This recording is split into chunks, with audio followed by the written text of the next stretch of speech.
In this quick video, I am going to show you how to find Pantone color in Photoshop. First, open Photoshop and create a new document or open an existing image. Now for the first method, click on the foreground color box at the bottom of the toolbar to open the color picker. In the color picker, click the color libraries button. From the book drop-down menu, select Pantone solid coated, Pantone solid uncoated or another available Pantone options. Scroll through the list or type a Pantone number in the search bar to find a specific color. Click OK to set the Pantone color as your foreground color. Another way is to use the color picker to find the closest Pantone match. Open the color picker by clicking the foreground color box.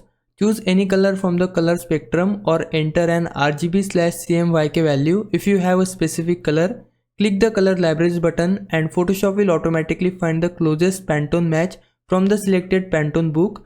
Click OK to confirm the selection. But if you are using newer version of Photoshop and don't see Pantone color libraries, that's because Adobe removed them in versions released after August 2022. Now don't worry, you can manually convert to Pantone by searching for a free online Pantone color converter and entering the RGB or HEX code of your color to find the closest Pantone match.